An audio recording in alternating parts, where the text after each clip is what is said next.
Our plan is to save as many lives as possible by protecting the NHS and preventing it from being overwhelmed. And we're doing this in two ways. One, by slowing the spread of the virus. And that's why it is so important that people stay at home. And that's true for everyone who's watching, how important it is that we stay at home. And two, by boosting the capacity of the NHS to care for those who fall sick. That means more beds, more staff, more life-saving equipment, and more effective treatments. We'll come on to that. Coronavirus continues its grim march. I can report that through the government's ongoing monitoring and testing programme, according to the latest figures, as of this morning, a total of 173,784 people have been tested, of whom 38,168 have tested positive. 3,605 people have sadly died. And we're reminded again today that for the NHS, this truly is the front line. In the last 24 hours, 2 nurses and 2 healthcare assistants have tragically died fighting coronavirus. Every life lost to this dreadful disease makes me more determined than ever to push for victory. And today, I want to update you with the latest on what we're doing to boost NHS capacity, so the capacity we have to care is always above the need for that care. First, we're delivering more critical care beds. This morning, I attended the opening of the new Nightingale Hospital in East London with Ruth and many others. It was planned, constructed and fully staffed in just 9 days. And that is an outstanding achievement. And I pay tribute to Ruth and all who've been involved in its construction. It shows what's possible when we come together as one team in one national effort. I pay tribute to the extraordinary work of everyone. The NHS, the military, the construction industry, who both donated supplies and, of course, their expertise, the engineers, the electricians, the plumbers, the caterers and others, all playing their part to build a place of hope and a place of healing. It was really inspiring to go and see the sheer scale of it and the teamwork going on there. And lastly, I want to thank you. I want to thank everyone who is at home, because you are giving the NHS the time to expand so that it can save lives. By staying at home, you are saving lives. We have more Nightingale hospitals planned and on the way in Birmingham and Manchester and Glasgow. And today we've announced that we will begin the work on 2 further Nightingale hospitals in Bristol and Harrogate. The Bristol Nightingale will have a capacity of up to 1,000 beds, and in Harrogate a capacity of up to 500. The Nightingale hospitals are not the only expansion we've seen across the NHS. Since the start of this crisis, we've boosted the number of critical care beds to care for coronavirus by over 2,500. That's before the addition we'll get from the Nightingale hospitals. And the result of this extraordinary work is that in every hospital in the country, we have managed to expand capacity. And as we stand today, over 2,000 critical care beds are free and available. And they're ready should they be needed. And that's before the Nightingale hospitals come on stream.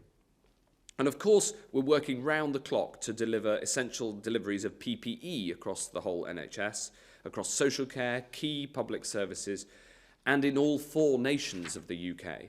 Yesterday, more than 26 million PPE products were delivered to 281 different organisations. And I've agreed with the Northern Ireland Executive that we will immediately be providing more PPE to Northern Ireland to meet their needs, over 5 million items, including goggles and aprons and masks. Over 7,000 NHS staff have now been tested. And next, alongside testing, we're intensively researching drugs and treatments. Right since the start of this crisis, we've been clear that all our plans are based on the best possible science. And that science gets better every day. But there's still a lot that we don't know about how to treat and potentially prevent COVID-19. So research about treatments is absolutely central to our plan. The UK, of course, has a long tradition that we're very proud of being the best in the world in this sort of science. And we are a world leader in clinical trials. And we're putting this to use right now, bringing together some of the finest research minds in the country to design new trials, and we're delivering them at record pace as well. We've established 3 national clinical trials covering each major stage of the disease: primary care, hospital care, and critical care for the most seriously ill. And just like the Nightingale, one of these trials was in fact put together in just 9 days, which is breathtaking speed. These trials are looking at the effect of existing drugs and steroids repurposed for treatment of COVID-19. One of the trials, which is called Recovery, which deals in hospital care, is the largest of its kind in the world, with 926 patients enrolled. We've also set up an expert therapeutics task force to search for and shortlist other candidate medicines for trials. And I'm advised on that work by my brilliant colleague, Jonathan Van Tam, the Deputy Chief Medical Officer, who is one of the finest research scientists of his generation. And Jonathan will say a bit more about this in a few minutes. We need more patients to volunteer to be part of these trials, because the bigger the trials, the better the data, and the faster we can roll out the treatments, if and only if it's proven to work. These treatments will help us as the science develops. But for now, the only way to protect yourself and your family from this disease is to stay at home. And of course, while this is a national effort to find these treatments, it's also an international effort.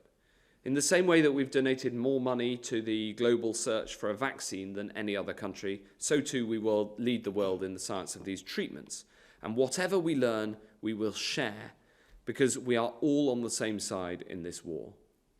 Earlier today, I spoke to my counterparts in the G7 to coordinate our research efforts over this and other things. And whether it's treatments or equipment or NHS capacity, we will strain every sinew. We will move whatever mountains need to be moved. We need everyone to keep playing their part, and that includes you. The only way to protect yourselves and others now is to stay at home.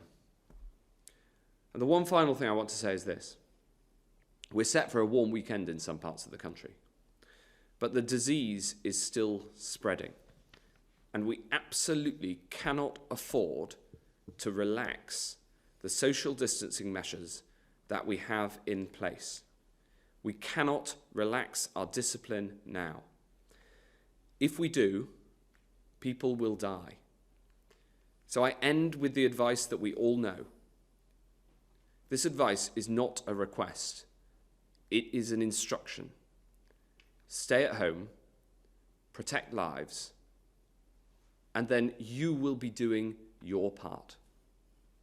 I'm now going to hand over to Ruth May, the chief nurse, to say a little bit about the Nightingale Hospital, and then to Jonathan Van Tam to talk about the treatments and the data that we've got. Ruth.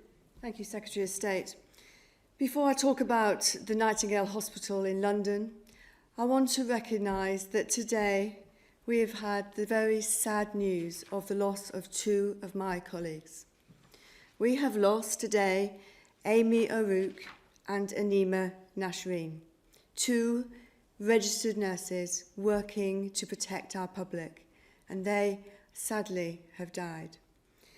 My sincere condolences to their families, their friends, and their colleagues, because they were one of us. They were one of my profession, of the NHS family. I worry that there's going to be more, and I want to honour them today and recognise their service. So as the Secretary of State said, we were with His Royal Highness, the Prince of Wales. He was joining via video camera as he opened the first NHS Nightingale Hospital in London. It was an extraordinary feat.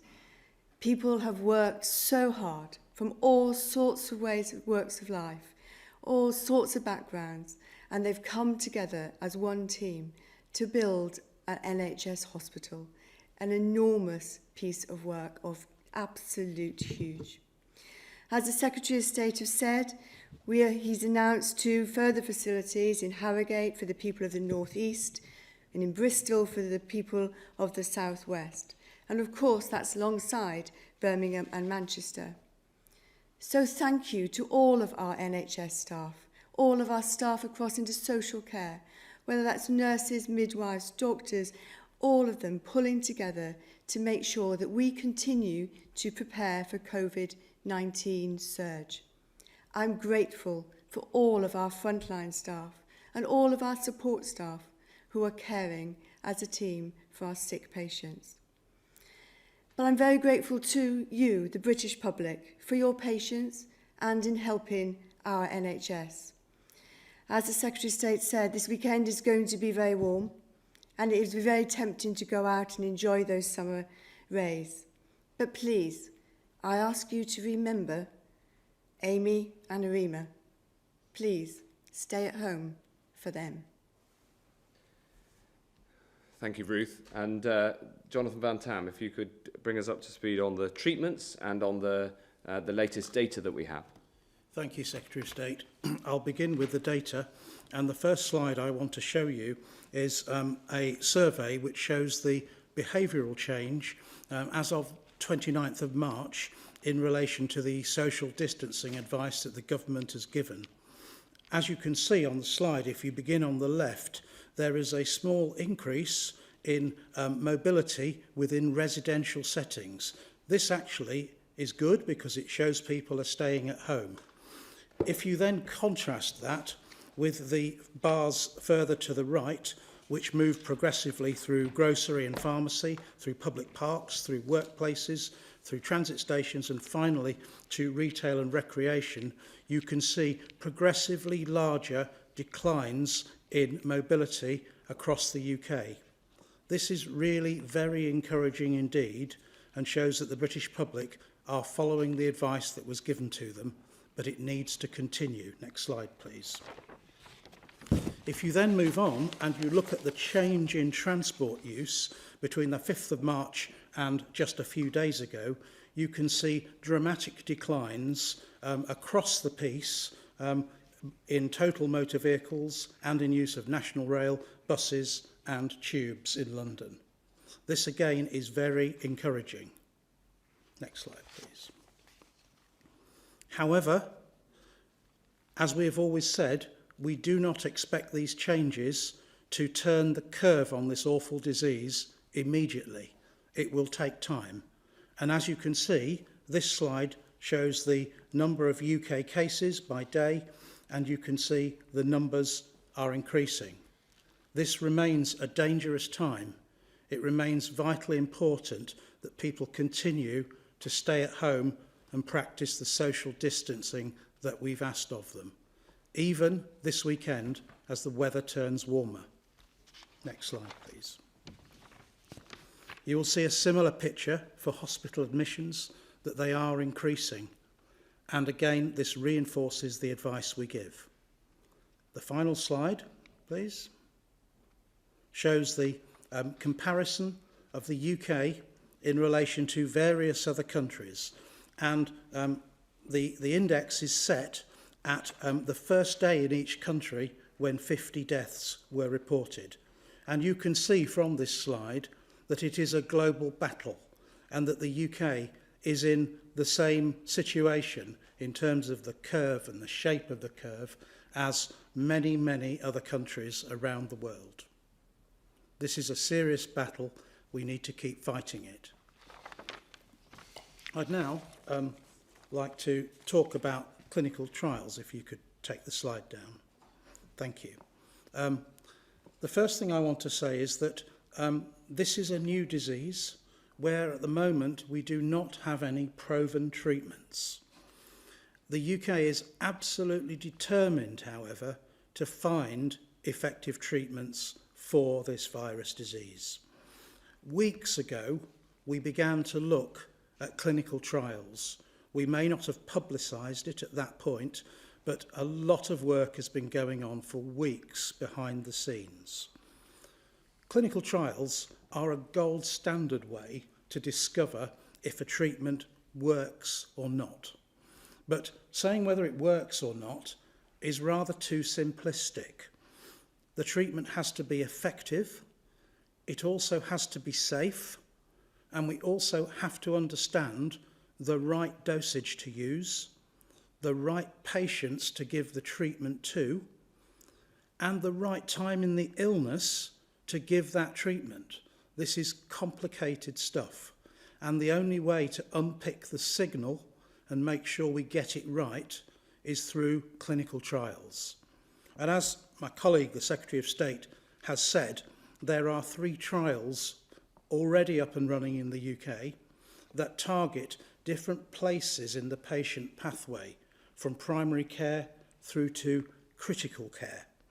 And the recruitment rate has been absolutely astonishing, particularly in the recovery trial, where we are at 926 patients some 3 weeks after the trial began.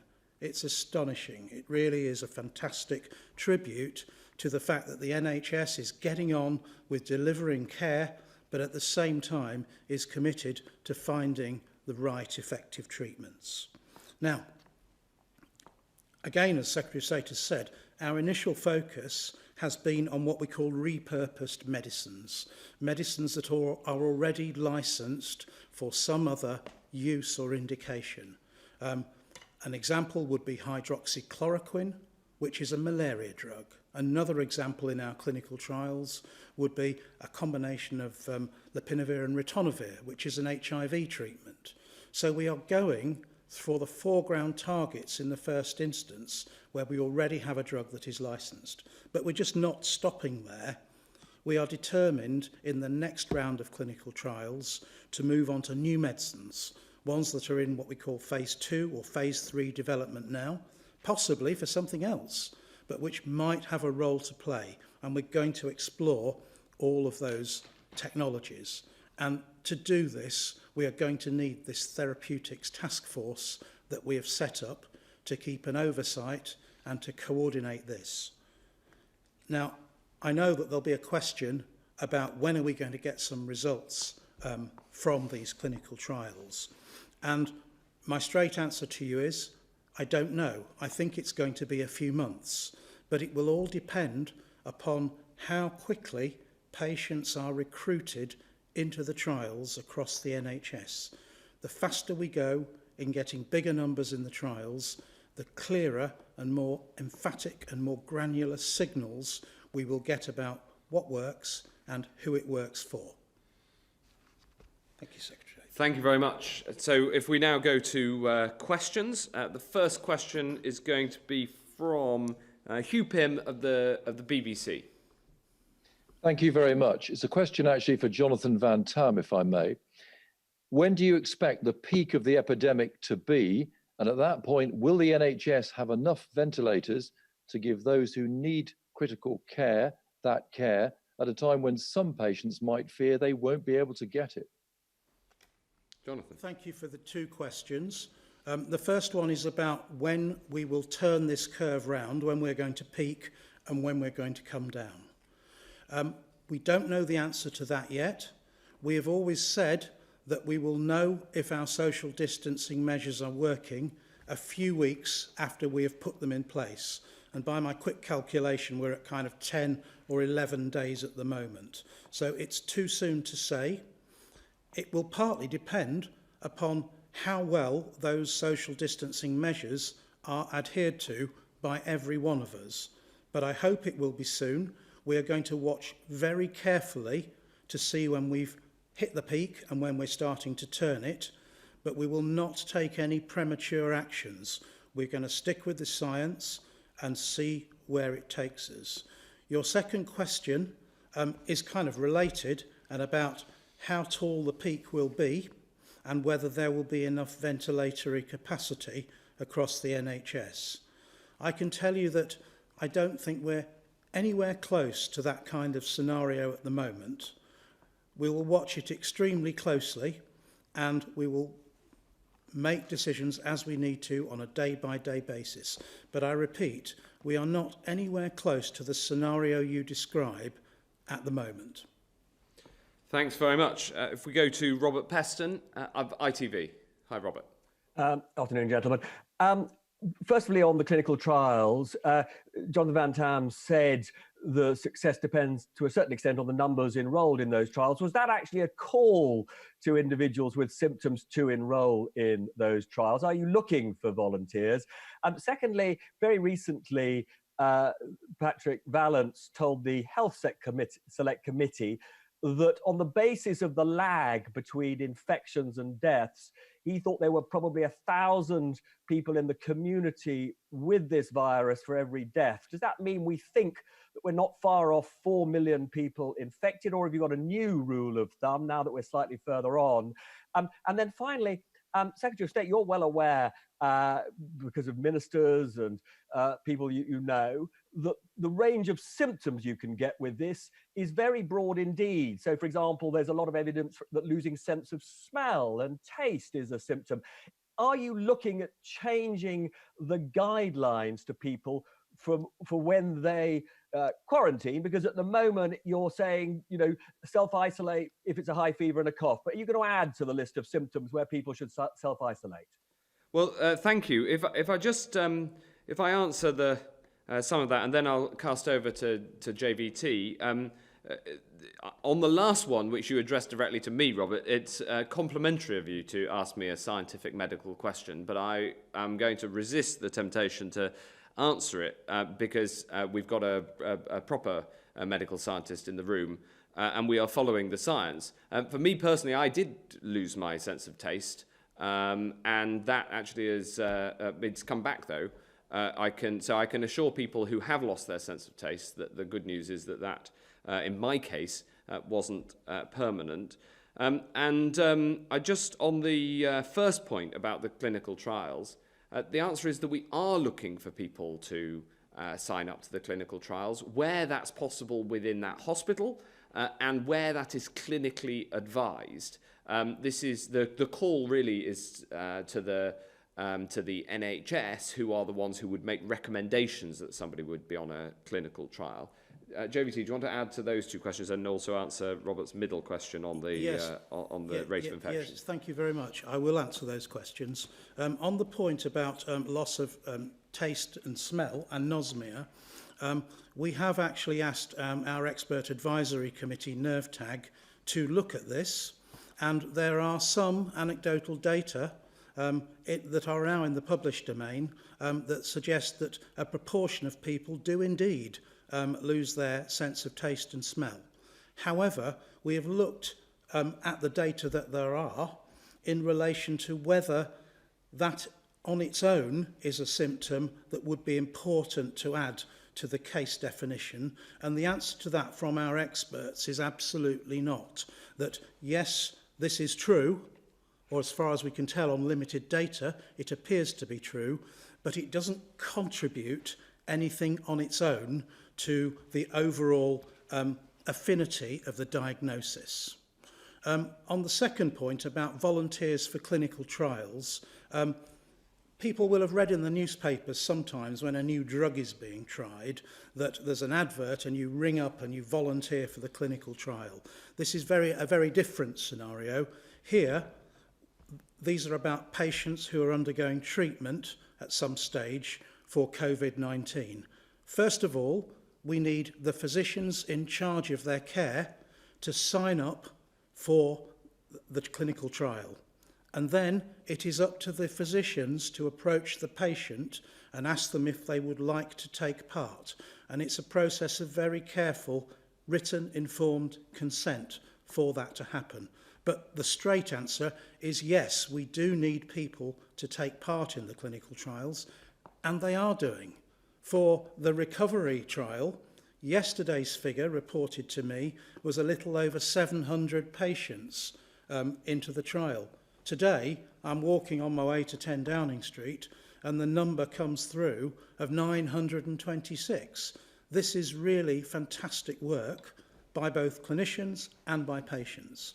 And on your final point about are there more people out there than we are counting through the case numbers, our testing is based primarily at the moment in hospitals where it is needed most, and there will be further cases out there, people who are isolating in accordance with the guidelines, who have COVID-19, who we have not counted in the official statistics. How large that is, I wouldn't like to speculate. Any follow-ups to that, Robert? Well, it was simply that Patrick Vallance did use a ratio of 1 to 1,000. It was a rule of thumb that he thought was useful. Do you have a rule of thumb at the moment, or do you personally, Jonathan, think that's not terribly helpful? No, it's not that I don't think it's terribly helpful. That's the official advice we've had through the Scientific Advisory Group for Emergencies. But obviously there's a lot of imprecision associated with those kind of estimates. And I think it's probably unhelpful at this point to try and nail it down, as it were. I think that the another way to add to that is that pillar 4 of the testing strategy is having survey tests to try to find the answer to that question as scientifically as possible, and there's a huge amount of work underway under pillar 4. If we go to Sam Coates from Sky, please. Sam. Thank you. To Matt Hancock, earlier today you seemed to indicate that you did think that Easter Sunday, April the 12th, would be the projected peak for coronavirus deaths. But Jonathan Van Tam doesn't seem to quite endorse that when speaking just now. Why is that? What's going on there? And secondly, to all of you, there are people, some elderly, some disabled, being told by GPs today that they fit into the category of do not resuscitate, that they won't be taken to hospital, that they won't be treated. What do you say to them, to their families? Should they fight those do not resuscitate messages and notices, or should they just accept what they're told? Thank you. On the first one of those, the truth is that we don't know. I think you've overinterpreted my comment. I was asked about these, a suggestion earlier, and I said that I answered the same, which is that we don't know. And actually, there's a reason we don't know, and that's because it depends on how people act. And this is why the absolute central message, the most important message that anybody can take away from this press conference or the entirety of the government's messaging and how we feel is that you've got to stay at home. And I know we repeat this, but it is really important because the more people stay at home, the faster that we will get through this. On the question of DNRs, I'll hand over to Ruth.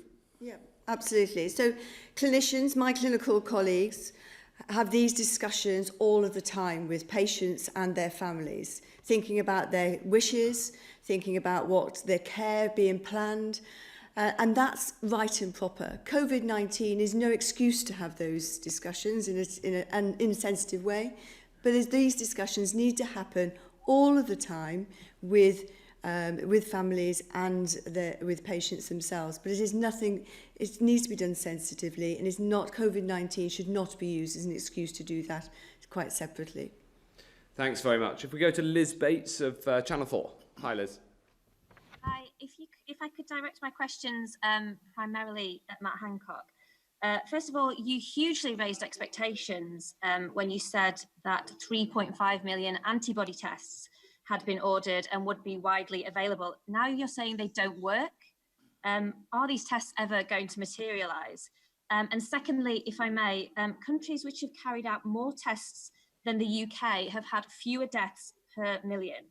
Has the decision to carry out fewer tests than places like Germany and South Korea cost lives here? Thanks. I could take both those questions. We have provisionally ordered 17.5 million, not 3.5 million antibody tests. But as I've been absolutely clear all along, we'll only use them if they work. And in fact, on the G7 call earlier, it's clear that no G7 country has yet found a home antibody test, which is pillar 3 of the testing strategy, that works, but we continue to search for one. Again, this is an area where the science is constantly developing, and there's a huge amount of global effort going into finding one of these tests that does work. But I've also been clear that we're putting the orders in place so that should they work, then we can get them here in the UK. On the second point, can you remind me of the second question? That we haven't tested. Oh, it was about about the numbers testing. Yeah. The truth is we've had a clear ramp up in testing as part of the strategy from the start. We had just under 2,000 tests a day a month ago. I set the goal of reaching 10,000 a day, and we have reached that. And we hit that on target at the end of March. And now we've got the clear goal of 100,000 tests a day by the end of April. There are countries that have tested more than us, like Germany, as you mentioned, but there's others like France that haven't tested as much of us. The question of the correlations is a very complicated one with lots of factors in it. I don't know if you want to add anything, JVT. Yes, I would add just something, Secretary of State, on the quality of tests. It's absolutely vitally important. Any test in medicine, any test, is never 100% accurate. That is a truism. And the wrong antibody test that isn't accurate is going to say to some people, you have antibodies when you don't. It is also going to say to another selection of the population, you are not immune when you are. And so it's really important that these are rigorously evaluated so that the tolerances on those error rates are very low indeed. And we have to get that right before we can even think about how we can use these antibody tests in the most advantageous and informative way for everyone. Thanks very much. Andy Bell, Channel 5. Thank you very much. A quick follow-up to you, Mr. Hancock. A follow-up to Liz's question. Have we spent any money on those 17 million tests we've ordered? And then a question for Professor Van Tam. Twice this week, one of your colleagues, Stephen Powis from NHS England, has talked about seeing green shoots. Is that the way you would characterise what you're seeing at the moment in the data?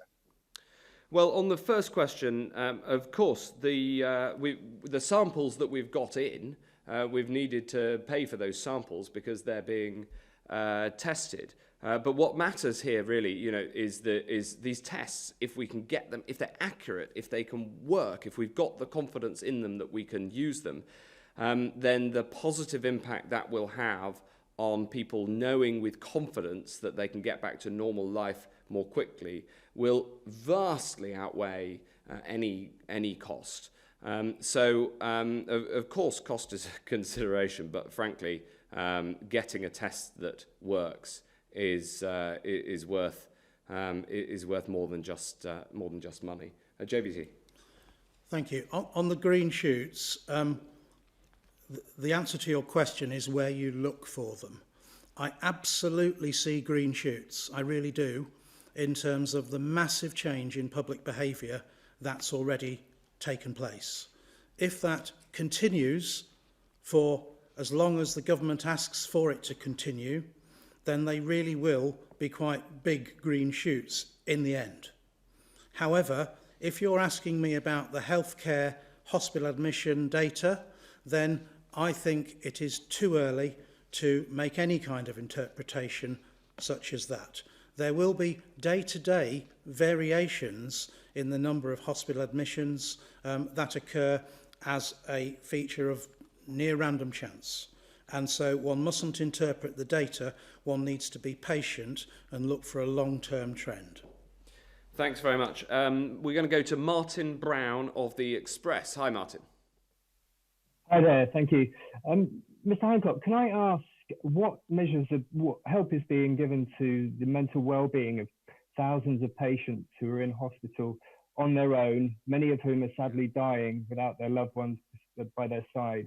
And the same goes also for pregnant women as well, women giving birth. What help is being given to their mental well-being? And for the medical experts, can I just ask, is there any benefit in wearing a face mask, the public wearing face masks when they go outside countries such as Japan, South Korea, Singapore, where the use of face masks is more prevalent in the public? They seem to have lower levels of infections and deaths of coronavirus. Thanks, Martin. I really worry about the impact of coronavirus on the mental health of those who are badly affected.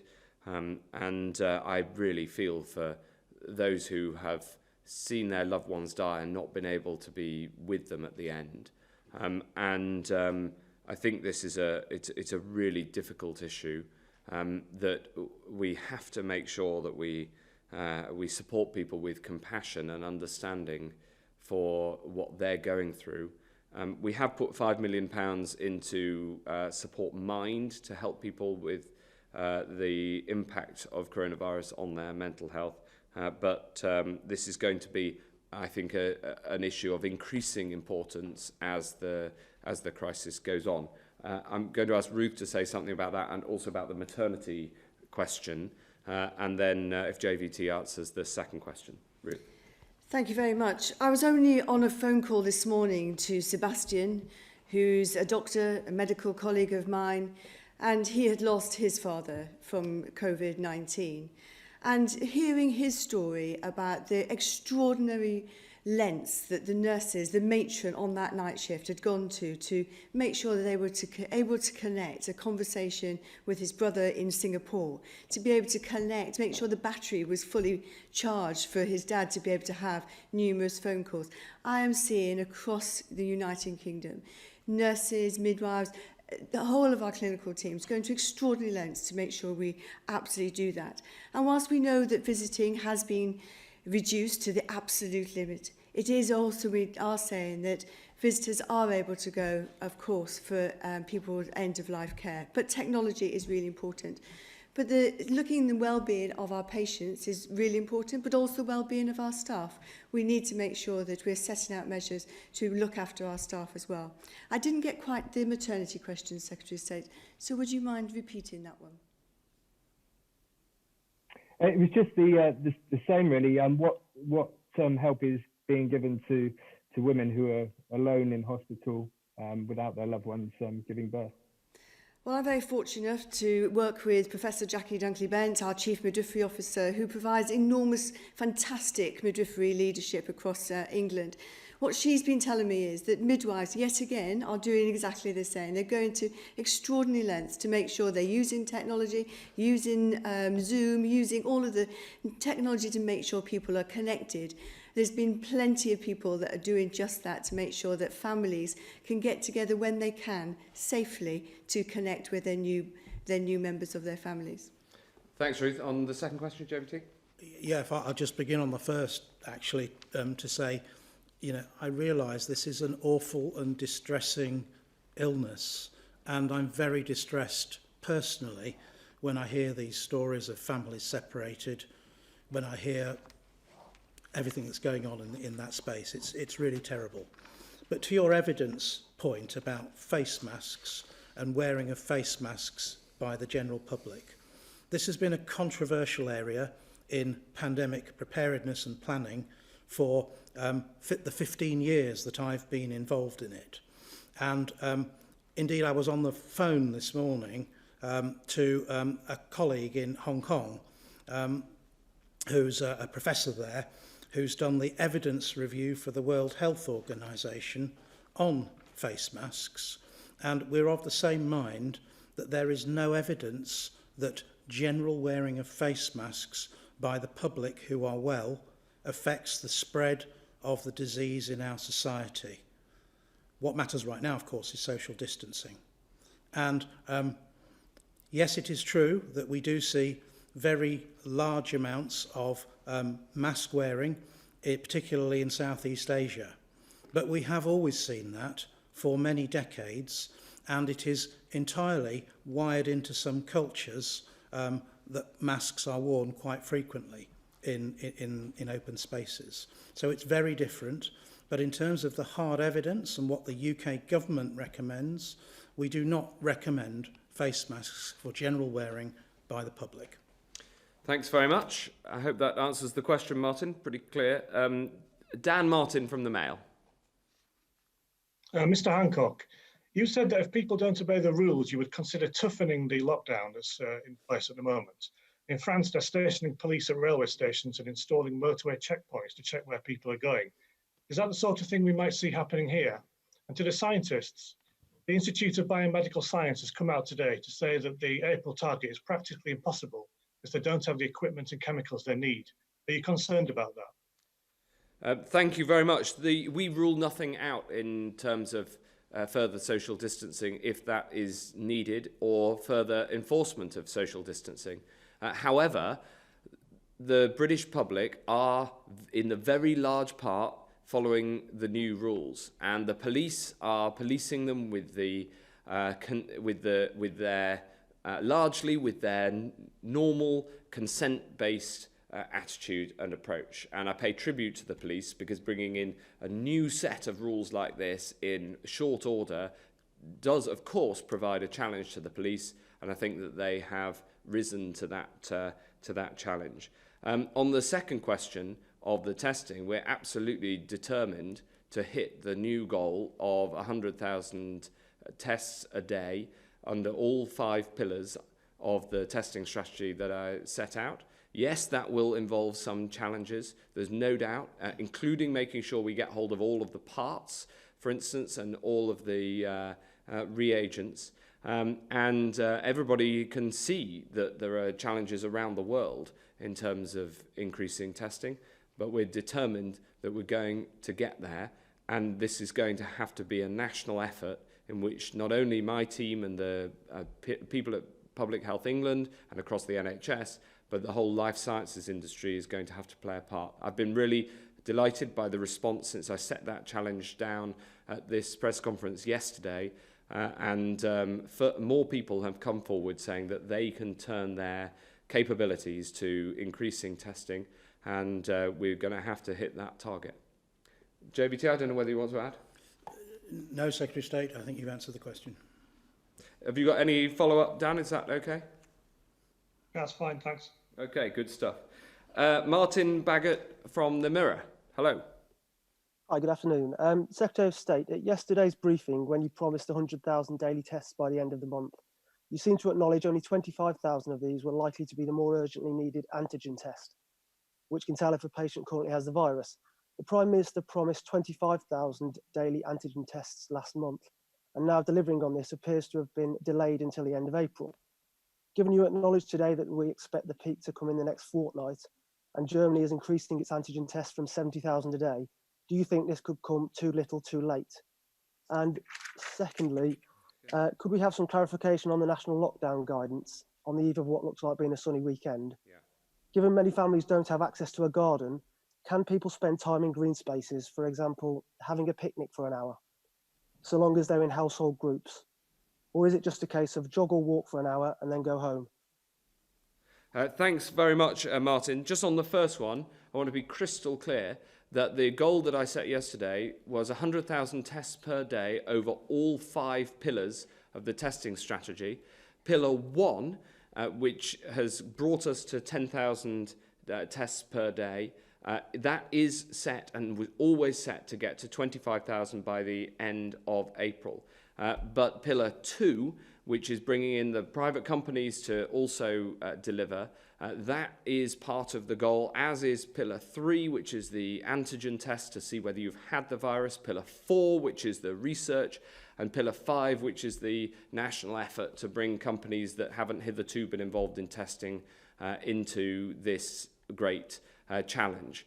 So we in fact increased the goal from the end of April, from that 25,000 to 100,000, and then we will go on to meet the target that the Prime Minister has previously set out of eventually 250,000 tests per day.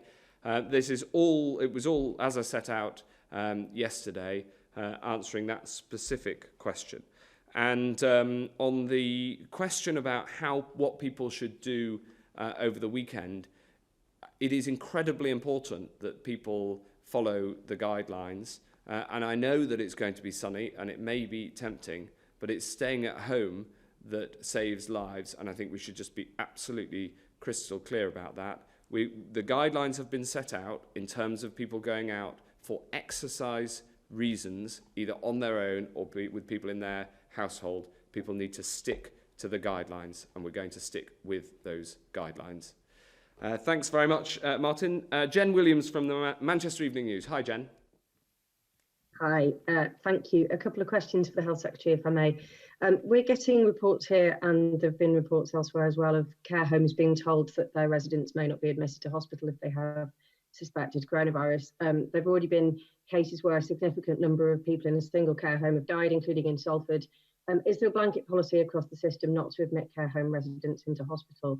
And secondly, also on social care, there were growing concerns that there's insufficient PPE and testing within the sector as a whole. Councils are now having to source their own, but are finding that they're facing escalating prices. And there are fears more broadly that social care is simply not being prioritised at the national level. So is social care an afterthought in this? And just finally on PPE as a whole, how many units do we have in the national stockpile, and how many is the government expecting to need during the course of the outbreak? Okay, thank you very much indeed for those three questions. The first one on care homes, it is absolutely not a blanket rule that people shouldn't go to hospital from care homes. Hospital is there for people when they need it, when the doctors advise that they go. And we have 2,029 spare critical care beds in the NHS right now. 2,029. That is before we bring on stream the Nightingale hospitals, and that is testament to the NHS, who've done amazing work.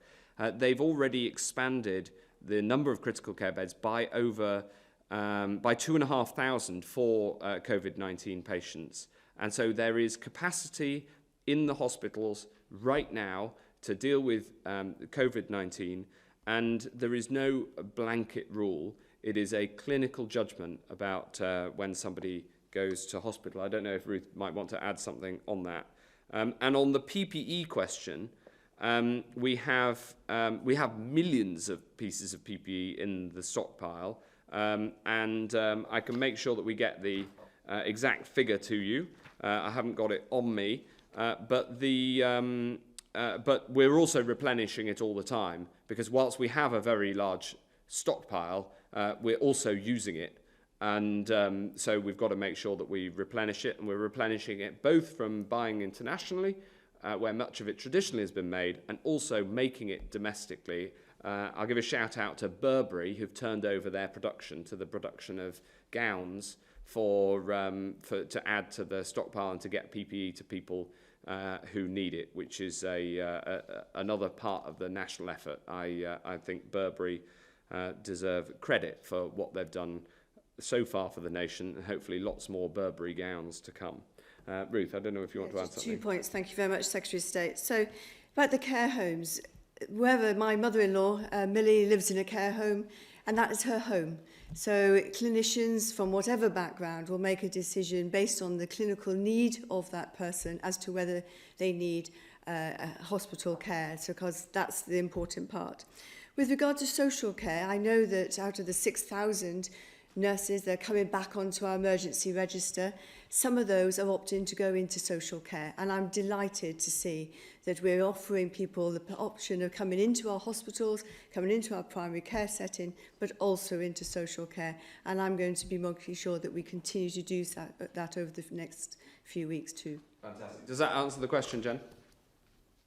Yeah, it does. But on the PPE, I mean, obviously, you said you'd come back on the numbers in terms of how many you've got in the stockpile. But do you know how many you're going to need over the course of the pandemic?